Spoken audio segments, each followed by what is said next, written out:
Welcome to Monday, one of my favorite days of the week because it just gets you off on a great start for so many things. Whether you're in school or work or whatever you do in life, we're glad you tuned in.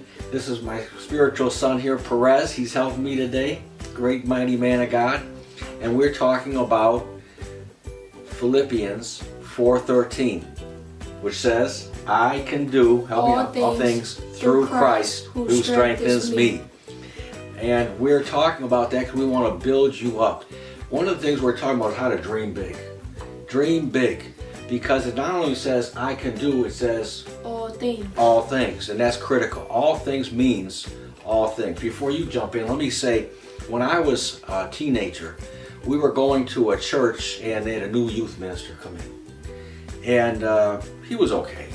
But we started talking about a verse over in John 15, chapter 15, verse 7, that says, where Jesus says, if you abide in me and my words abide in you, you'll ask what you want and it'll be done for you. And this youth minister said, God doesn't mean all things.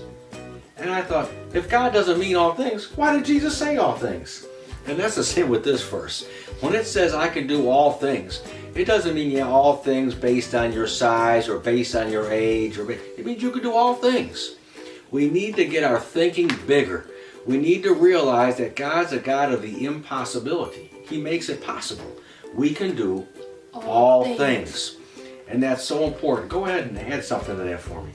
So God says you can do all things. So God can help you with the little and the small things and the big things and the larger things.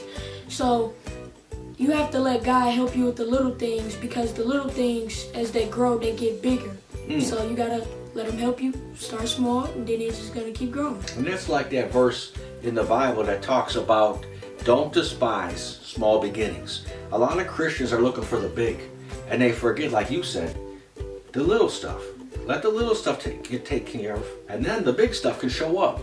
We need to realize that God is a God of all things, but don't despise the little stuff. Let Him start doing little things for you. Let Him start believing for little things, right? Start stretching your faith to do some little things, because then it grows and becomes big things. Yeah, and I think that's really important because we want the best for you, don't we? We want the best for you guys. And so it's real important then that what's our verse again? Philippians 4:13. I can do all things through Christ who strengthens me. Amen. Have a great day.